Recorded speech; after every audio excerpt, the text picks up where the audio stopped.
We are back at the Creaky Blinder video called Kent Hovind Says All of Science is Wrong. But he does say that, Russ, and he says it in every single video he uploads, more or less. And this is part 2 of a 5-part series from Russ. Obsessed much? Now, I have no idea why it's taken him over 5 hours to respond to one of my 20-minute videos, but okay, Russ, you've got me, fine. Everybody knows I do love responding to videos made about me. So, let's do it, shall we? Please subscribe. Now, in the last session, we kind of went over a little bit of the straw man / generalization fallacy that Creaky Blinder here actually commits. What? I strawman Kent Hovind's arguments. You taking the piss, aren't you? Kent's arguments are already so simple, even a 3-year-old would be able to dismantle them. And while we're on the subject of the generalization fallacy, all Kent Hovind ever says is cows make cows and dogs make dogs. Now, if that isn't a broad statement, then I don't know what is.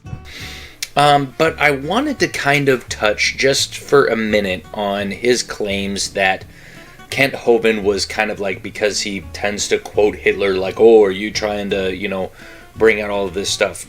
If you mean the way I call Kent Hovind an Adolf Hitler fanboy, then, well, yes, he is.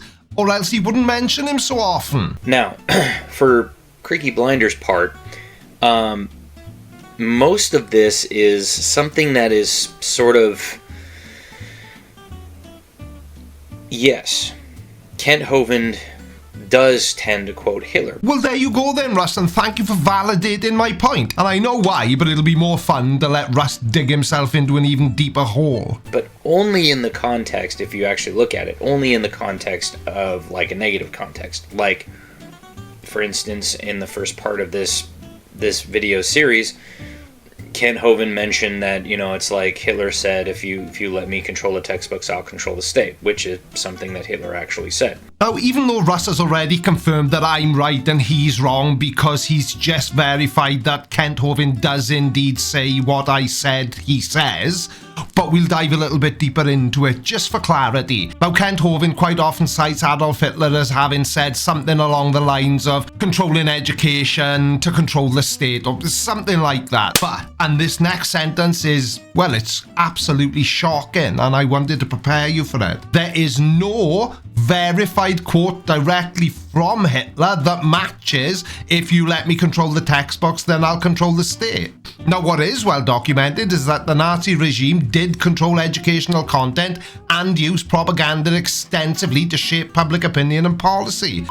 Hang on a second, I've just realised something, and I can't believe I haven't seen it before, but that thing I just said, that is literally what Kent Hovind is trying to do with young earth creationism. So no wonder he loves Adolf Hitler so much.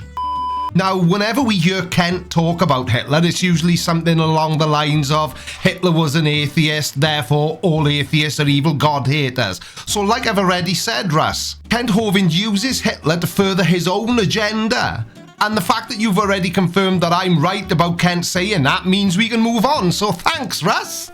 And that's kind of what Creaky Blinder here kind of talks about a lot is, it's like, oh, you don't believe in evolution, so you don't believe in any science at all. And it's like, no, we never said that. Now, I don't actually recall saying those particular words in that particular order, but I've made a lot of videos about Kent Hovind, so it could be something I've said. Who knows? Who cares? But the point I'm trying to make when I say the things I say about Kent Hovind is that in order for him to believe in creationism, he has to dismiss all of science, which is why he has coined the term evolutionism is a religion. It's not, it's just fact. So therefore, you're evil because you don't believe in anything science related. I don't think Kent Hovind's evil because he doesn't believe in science. In fact, I don't think I've ever said that I think Kent Hovind is evil. Is he a criminal? Absolutely, he's been to prison. I wonder if any of his ex-wives think he's evil though. And that's kind of what this video series is about. Again, I'm not putting Kent up on a pedestal. I'm not saying that Kent is, like the greatest person ever, anything like that. I want to touch Kent Hovind Why have you made 5 videos defending him then? What I'm doing is I'm trying to come at this from the standpoint of the more that we as human beings try to get away from the Bible and from absolute truth, we start to get into this realm of, well, if you don't believe in what I believe, then you don't believe in truth. Well, what is truth? Well, truth is what I say it is. Oh, there's a massive number of scientific papers out there that support evolution. We're talking thousands upon thousands. Evolution is one of the most well-supported theories in science. It's backed by evidence from a wide variety of fields like genetics, paleontology, biochemistry, and ecology. So, you said earlier that I said that Kent Hovind denies all of science. Well, does he or doesn't he, Russ? And so since you don't believe in this little tiny portion of science over here that has zero evidence to back it up, well, then you just don't believe in science at all. Now, Russell, do you actually believe that there's no evidence supporting evolution, or is that just something you say because you've heard your hero Kent Hovind say it before? In either case, that either makes you both really ignorant of what is known to be fact, or really stupid, or a pair of liars, which is what I think the case to be. It's like I never said that. Kent never said that. I've never said that. Like, Ken Ham has never said that. We believe in science, but we believe in science that is observable, measurable, testable, demonstrable. Observable, measurable, testable, and demonstrable. This is all very confusing. So how do you apply those 4 criteria to the biblical version of creation? How do you demonstrate it? How do you measure it? How do you test that it happened? Did you say observable as well? How? Okay. Things that you can study, test, demonstrate. You can't do that with evolution. Okay. The peppered moth in England presents a clear example of evolution. Before industrialization, light-coloured moths were prevalent due to their camouflage on lichen-covered trees. Post-industrialization pollution darkened the trees, giving an advantage to the rare dark-coloured variant of the moth. Predators now spotted the light moths more easily, so the dark moths thrived and increased in numbers. And the shift was well documented, so there's your observation and measurable part. And reversed when pollution levels dropped and the trees lightened again, demonstrating natural selection and evolution in a real-world scenario. So that thing you said earlier that has zero evidence? Well, it would seem you're wrong again, Russell. You're more like Kent Hovind than you care to admit, pal, because he's always wrong as well. And to a certain extent, you can't do that with creation either, but that's the point that Kent and I and Ken Ham and a lot of others have been bringing up to atheists, is that, yeah, it's a religious belief at that point. You're new at this, Russell, aren't you? That's my point. There's no science involved. It all comes down to religious belief. I just realised something as well. We're at 8 minutes and 26 seconds. He hasn't even played anything from my video yet. Calcium, phosphorus, potassium, and sulfur. But the point I'm trying to make is that we can explain... Okay, so basically what he was naming there is what's known as chenops on the periodic table.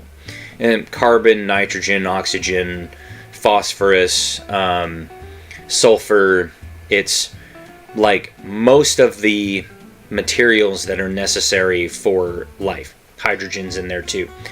But just because those chemicals are in abundance, okay, doesn't mean that we were born of a Big Bang, okay? Because there's carbon in the ground. There's carbon in us.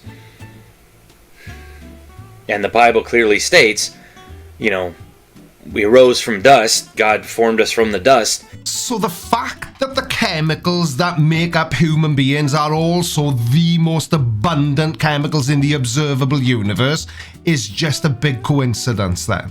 And I can't believe that you're going with the God made us from the dust argument. You actually think that magic is a more plausible explanation than what pretty much every branch of science can back up using evidence. Oh no, never mind all your scientific evidence. My dusty old book says that God did it by magic.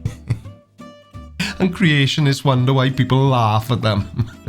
And yeah, so we find a lot of the elements that are in dirt in us, which just goes to show that God formed us from the dirt. Just as much as it proves, if you can even call it that, your theory, Creaky. It's not my theory. It's just the most plausible explanation for how we got to where we are today. And it could change in the future. That's the beauty of science. But I tell you what, it'll never change too. Us thinking that God did it. That's not science, son. That's religion. Kent is the greatest person ever. Oof. Well, I'm so glad you're not putting Kent up on a pedestal. Yes. You may want to think about coming up with your own catchphrases. It makes you look silly when you use other people's. Things with a high degree of accuracy. What does the Bible explain, Ken? Oh, that's right. How to kill babies, rape women, and talk to a bush. No, son. That's not what it teaches. If that's what you think the Bible teaches, then son, you've never read the Bible. Yes, I have. Many times, Russell. If we look at Samuel 15:3, now go and smite Amalek and utterly destroy all that they have, and spare them not, but slay both man, woman, infant, and suckling ox and sheep, camel and ass. Or we can look at Exodus 1:16, when ye do the office of a midwife to the Hebrew women, and see them upon the stools. If it shall be a son, then kill him. But if it shall be a daughter, then she shall live. There's loads to choose from. Which is your favourite, Russell, out of all these verses I found in the Bible that you say doesn't contain these things and that I haven't read? You've only ever heard somebody like Richard Dawkins talk about the Bible. Well, is that a fact? No, I just found those verses in the Bible all by myself. Unless, of course, Richard Dawkins is hidden somewhere in my studio. I don't think he is, but I'll check. 3 hours later. Yep, no, there's definitely no Richard Dawkins hiding anywhere in my studio. So, no, that was all me, pal. My opinion of the Bible has been formed by my own thoughts. You know, it may be a foreign concept to you, though, what with you being a Kent Hovind wannabe. And that means that you, son, have no clue, and you are so ignorant of the Bible, you have no business talking about it at all. Why so angry, Russell? If I didn't know any better, I'd think I was getting under your skin. But don't worry, though, I have that effect on a lot of people, so it's not just you. I mean, should I really go and look at the passage where, like, say, the Egyptians killed the babies? Or King Herod killed all the male babies because he didn't want to be usurped from his throne? That wasn't God. I know! And that's why I didn't use those two verses as my example. Try looking at the ones I showed earlier on in this video if you want to see God instructing people to kill babies. You see how idiotic these atheists are? Because they have no clue what this book actually says. All they do is they just go, oh, I'm going to cherry pick one story out of here from, 2 Samuel where, Absalom's half-brother does this. Oh, and the Lord said to go kill some babies. Yeah, the Lord said to kill a lot of people. The Lord killed the entire city of Sodom and Gomorrah and surrounding towns because of their sexual depravity, you absolute idiot. You know what I love more than making videos for you lot to enjoy on YouTube? When the person I'm making the video about does my job for me. So, because they were killed due to their sexual depravity, I'm an idiot, and that somehow makes it okay, Russell. Well, at least we now know why people like Russell are usually homophobic. Because the Bible says they have to be. You're lucky that the Lord isn't around right now. Am I? But I thought he was always around, Russell.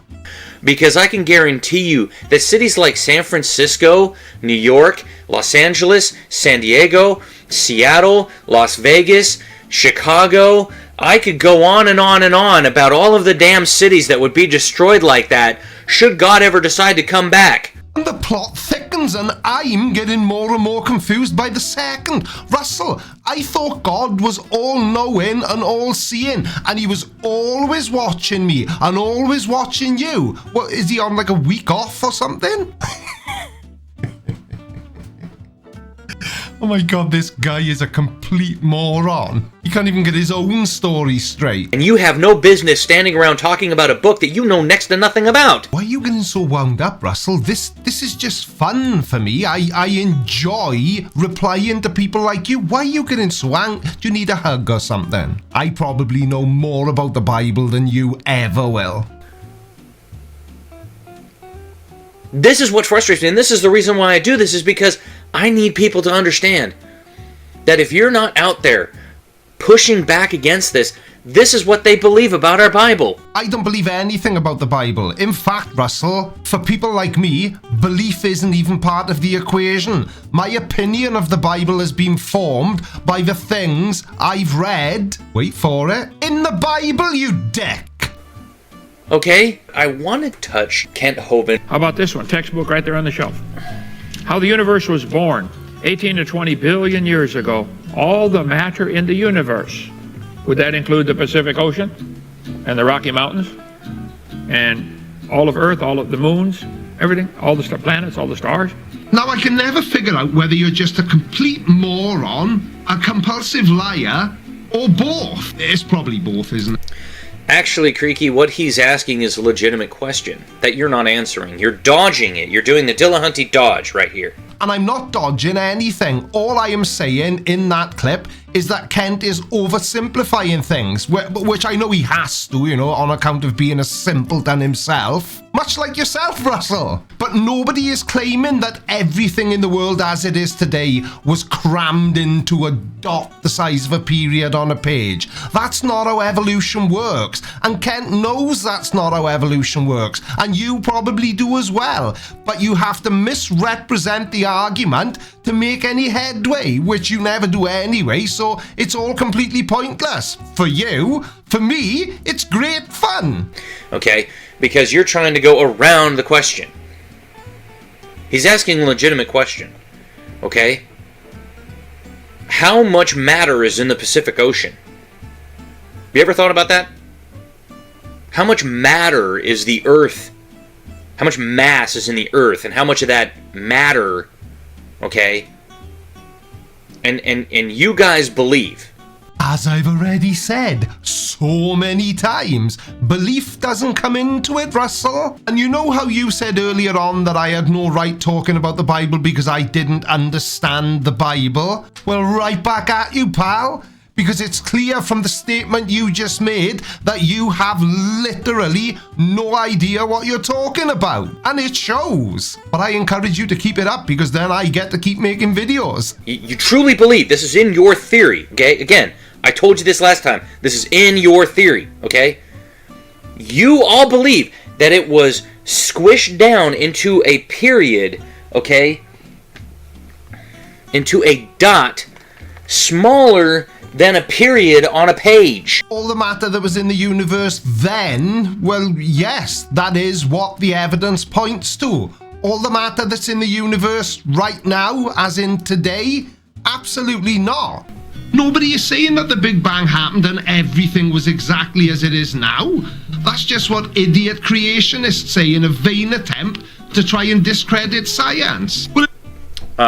No, Creaky. You literally said it 5 seconds ago.